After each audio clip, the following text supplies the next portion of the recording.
Halo semuanya, perkenalkan kami dari kelompok 8 akan mempresentasikan hasil kunjungan dan analisis kami terhadap proses produksi di PT Cisangkan, sebuah perusahaan yang bergerak dalam industri beton. Judul presentasi kami adalah Manufacturing PT Cisangkan, Production Plan and Control. Sebelum kami mulai, perkenalkan terlebih dahulu anggota kelompok kami, yaitu saya, Kayla Rifki Olia Pratama, lalu ada Deba Mentalnia, Meta Setiadi, Katarina Damarani, dan juga Terence Carol Arti. Berikut adalah susunan presentasi kami. Pertama, kami akan membahas secara singkat tentang what is PT Cisangkan. Kemudian, kita akan membahas tentang raw material planning. Lalu, kami akan masuk ke perencanaan bahan baku dilanjutkan dengan perencanaan produksi juga. Dan terakhir, production control process. PT Cisangkan adalah perusahaan yang bergerak di industri beton, terutama dalam memproduksi penting dan beton lainnya. Perusahaan ini berdiri sejak tahun 1974 yang didirikan oleh Bapak Irwan Sutantio. Lokasinya berada di Jalan Haji Alpi, nomor 107, Cicerah, Bandung. Visi dari PT Cisangkan adalah menjadi perusahaan genteng beton yang utama dan terpercaya di Indonesia. Sedangkan misinya adalah untuk terus mendesain dan memproduksi produk dengan kualitas terbaik. Saat ini, PT Cisangkan memiliki jumlah karyawan antara 501 hingga 1.000 orang. Dengan rata-rata masa kerja 6,1 tahun, hal ini menunjukkan loyalitas karyawan yang cukup tinggi. Kemudian jam operasional pabrik dimulai dari pukul 8 pagi hingga jam 5 sore, di mana karyawan bekerja selama 8 jam per harinya. Jadwal ini juga berlaku untuk sebagian besar lini produksi. Nah, berdasarkan hasil kunjungan kami ke PT Cisangkan, jadi kami dapat informasi kalau terdapat 3 jenis blok beton yang diproduksi dari PT Cisangkan. Yang pertama adalah paving block, kemudian ada roster block, dan juga ada cone block atau concrete block. Nah, pada kesempatan ini saya akan menjelaskan karakteristik dari setiap jenis produknya, kemudian strategi produksi, dan jumlah produk yang dihasilkan. Yang pertama adalah paving block. Nah, paving block ini dibuat berdasarkan adonan campuran semen dan beton. Biasanya paving block ini digunakan untuk pelapis jalan ataupun tanah dan memiliki daya serap air yang cukup rendah, yakni hanya sebesar 3%. Nah, paving block ini tuh diproduksi dengan menggunakan metode continuous batch flow, di mana satu jenis paving block itu bakal diproduksi dengan jumlah yang cukup banyak. Nah, setelah jumlahnya mencukupi, mesin itu bakal di setup untuk membuat pesanan selanjutnya. Makanya dibilangnya paving block dibuat secara batch flow, dan setup time dari mesin paving block ini tuh adalah sebesar kurang lebih 1 jam. Dalam proses produksi paving block ini, adonan bakal dituang ke dalam mesin besar, kemudian akan dituangkan ke dalam cetakan dengan menggunakan metode vibrating dan compressing supaya adonannya bisa menyerupai dengan cetakannya. Kemudian paving block ini diproduksi berdasarkan make to stock dan make to order. Di mana kenapa dikatain make to stock? Karena PT Tisangkan akan menyimpan paving block dengan bentuk yang umum dipesan oleh masyarakat. Sedangkan untuk make to order ini, PT Tisangkan bakal menyimpan bahan mentah atau adonan semennya aja, kemudian akan langsung diproduksi ketika ada konsumen yang request dengan cetakan yang kurang umum dipesan oleh masyarakat pada umumnya. Dan untuk kapasitas produksi dari paving block itu sendiri adalah 50.000 buah per hari. Selanjutnya ada cone block atau concrete block.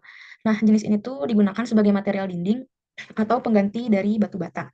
Nah, cone block ini tuh punya penyerapan air yang lebih tinggi daripada paving block tadi, yaitu sebesar 25%. Di PT Cisangkan ini, mereka memproduksi cone block dengan bentuk yang beragam dan warna yang bentuk yang beragam, tapi warnanya hanya polos aja, jadi tidak berwarna-warni. Terus juga cone block itu punya karakteristik yang lain, yaitu dia bisa tahan api selama lebih dari 2 jam. Untuk corn block sendiri itu tuh dia diproduksi dengan menggunakan continuous batch flow sama kayak paving block tadi. Karena corn block itu punya ukuran yang lebih besar daripada paving block dan digunakan untuk kebutuhan struktural rumah atau struktural bangunan yang kurang umum digunakan oleh masyarakat, makanya produksinya itu adalah make to order. Untuk kapasitas produksinya sendiri itu adalah 120.000 buah corn block per bulan. Oke, yang terakhir adalah roster block. Jadi, roster block itu dibuat menggunakan adonan campuran semen dan beton juga, sama seperti paving block dan cone block tadi. Tapi kan kalau paving block itu tadi digunakan sebagai pelapis jalan, dan cone block itu digunakan sebagai struktural bangunan. Nah, kalau si roster block ini tuh digunakan untuk memberikan estetika dan menambah sirkulasi tambahan pada bagian-bagian rumah. Nah, dapat dilihat juga pada gambar itu, PT Cisangkan itu memproduksi roster block dengan beragam bentuk dan juga warna. Untuk produksi roster block itu sendiri adalah dengan menggunakan mix model repetitive flow, karena produksi roster itu dilakukan secara manual dengan menuangkan adonan ke dalam cetakan. Nah, maka dari itu, persiapan yang harus dilakukan ketika akan memproduksi roster itu dengan jenis yang berbeda hanyalah dengan menambah cetakan yang baru dan bentuk yang sesuai dengan konsumen. Makanya setup time-nya itu hampir tidak ada. Nah, untuk roster block itu sendiri juga diproduksi berdasarkan make to stock dan juga make to order, di mana PT Cisangkan akan menyimpan bentuk roster block yang umum dipesan oleh masyarakat, dan untuk make to order itu sendiri, PT Cisangkan akan hanya menyimpan bahan mentah atau adonan semennya aja, kemudian akan langsung memproduksi ketika terdapat pesanan dengan bentuk yang unik. Oke, selanjutnya kita langsung ke topik mengenai procurement planning of raw material, di mana topik ini membahas mengenai perencanaan pemesanan barang mentah, kapan barang mentah harus dipesan, dan bagaimana proses pemesanannya. Oke, pertama-tama PT Sisangkan memiliki dua barang mentah yang mereka gunakan dalam memproduksi blok beton, yaitu semen dan pasir agregat. Untuk semen, PT Sisangkan cenderung melakukan monitoring pada stok sak semen yang tersedia di tempat penyimpanan barang mentah. Kemudian, PT Sisangkan akan melakukan pemesanan berdasarkan jumlah sak semen yang tersedia di gudang atau tempat penyimpanan. Untuk pemesanan sak semen itu sendiri dapat dilakukan secara langsung kepada supplier di toko bangunan. Misalnya, pada hari itu PT Sisangkan memesan 6 sak semen kepada toko bangunan X. Maka, toko bangunan tersebut akan langsung mengirimkan sak semen dengan lead time sekitar 3 hingga 5 hari. Selanjutnya ada pasir agregat. Untuk pasir agregat itu sendiri, menurut staf QC yang bekerja di PT Sisangkan, pasir agregat tidak dapat dipesan dalam jumlah yang pasti. Hal ini disebabkan oleh faktor alam, di mana setiap hari jumlah pasir atau kuantitas pasir yang tersedia di alam akan selalu berbeda setiap harinya, beserta dengan ukuran atau butirannya. Untuk pengirimannya sendiri, pasir yang datang ke PT Sisangkan dapat mencapai 5 truk per harinya. Setelah pasir-pasir agregat tersebut dikirimkan ke PT Sisangkan, pasir-pasir tersebut akan dibawa ke lab untuk dilakukan uji lab di PT Sisangkan. Di mana hal ini dilakukan untuk melihat kualitas pasir berdasarkan uji lumpur, uji agregat, dan uji butiran. Staf QC di PT Sisangkan juga mengatakan bahwa PT Sisangkan memiliki standar tersendiri untuk menentukan apakah pasir tersebut lolos uji atau tidak. Jika tidak lolos uji, maka pasir tersebut dianggap sebagai barang reject dan akan dikembalikan. Sementara itu, pasir-pasir yang lolos uji akan disimpan di tempat penyimpanan. Di tempat penyimpanan inilah pasir-pasir agregat yang lolos uji akan disortir atau disaring untuk memperoleh ukuran butiran yang telah ditentukan untuk membuat jenis blok beton yang diinginkan. Pasir-pasir yang sudah disaring ini akan dimasukkan ke dalam salah satu mesin, namanya mesin hopper.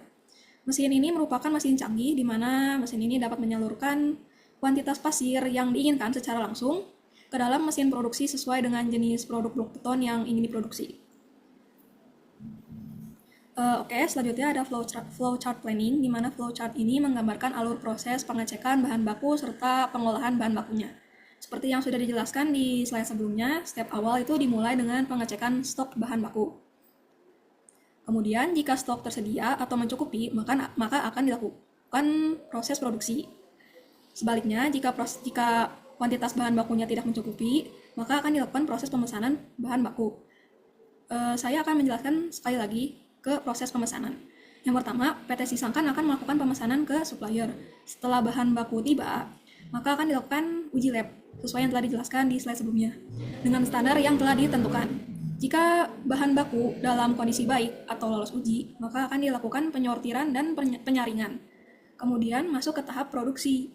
Jika tidak lolos uji lab, maka bahan baku akan dikembalikan kepada supplier dan dianggap sebagai bahan reject.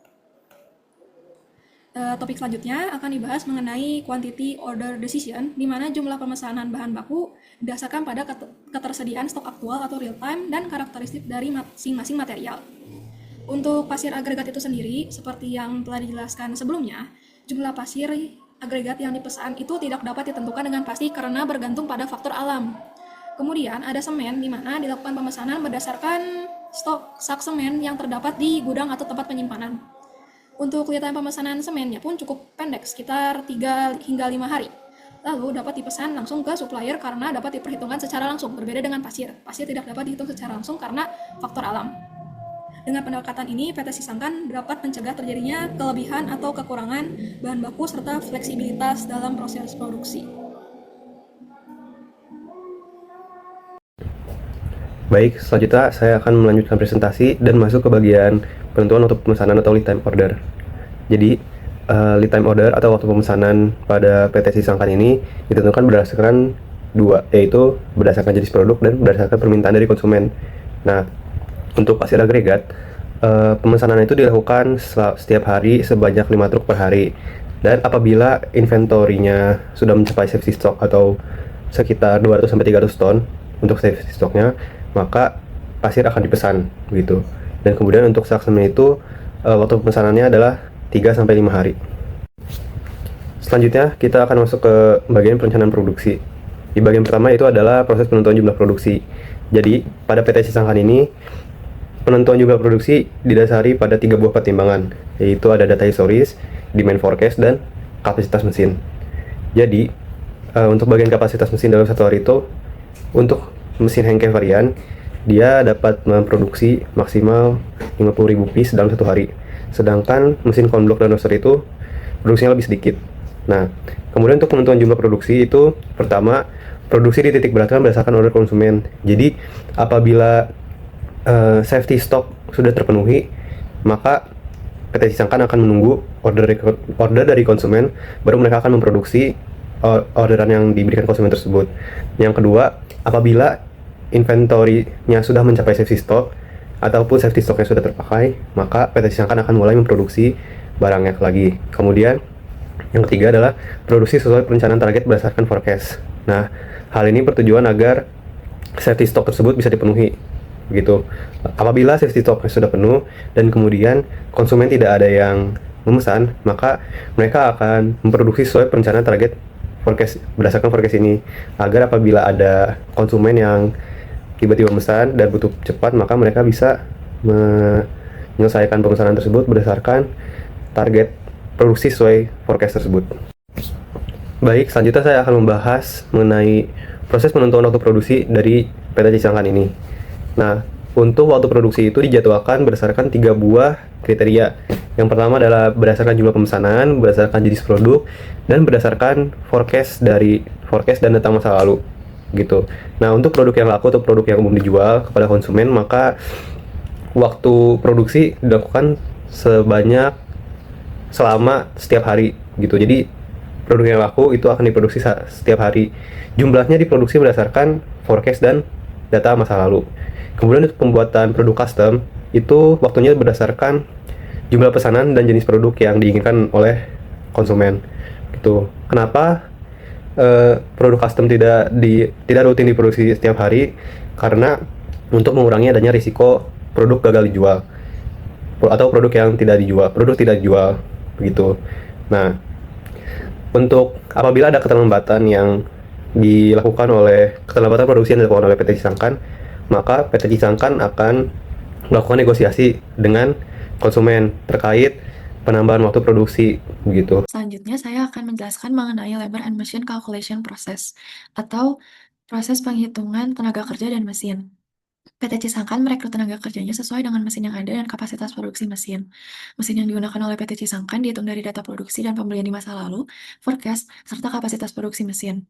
Saat ini, PT Cisangkan memiliki 501 hingga 1000 karyawan, dengan 41 hingga 45 orang diantaranya bekerja langsung dalam proses produksi dengan mesin blok. Sisanya adalah karyawan yang bekerja pada produksi genteng, pengawas produksi, teknisi pemeliharaan, departemen QC, purchasing, accounting, dan lain-lain. Pertama-tama terdapat mesin pembuat paving block, yaitu hand covariant machine.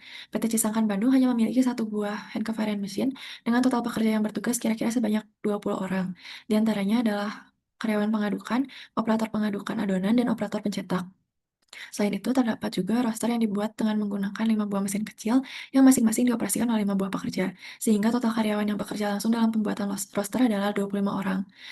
Selain itu, ada konblok yang diproduksi dengan menggunakan 1 buah mesin yang dioperasikan oleh 6 orang. Konblok mesin ini hanya beroperasi ketika terdapat pesanan, sehingga ketika tidak ada pesanan konblok, karyawan yang bertugas di mesin konblok ini akan dialihkan ke hand covariant machine maupun roster machine.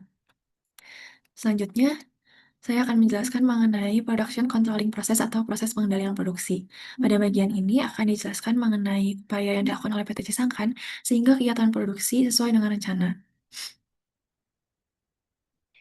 Pertama-tama, Cisangkan ini menerapkan parameter keberhasilan berupa zero complaint. Hal ini dilakukan dengan memastikan setiap proses produksi dilakukan sesuai SOP di PT Cisangkan, sehingga dapat menghasilkan produk dengan kualitas tinggi dan menghindari komplain atau keluhan dari customer. Selain itu, dilakukan pula QC secara berkala pada masing-masing tahapan, dimulai dari pengolahan bahan mentah, proses produksi dari pengadukan adonan hingga pencetakan dan pengeringan. Selain itu, ada juga QC yang dilakukan pada hasil akhir produk. Selain itu, mesin juga diawasi oleh staff maintenance, sehingga ketika ada mesin yang terkendala dapat langsung dicek dan diperbaiki sehingga tidak mempengaruhi rencana produksi. Sekian presentasi dari kami. Terima kasih sudah mendengarkan.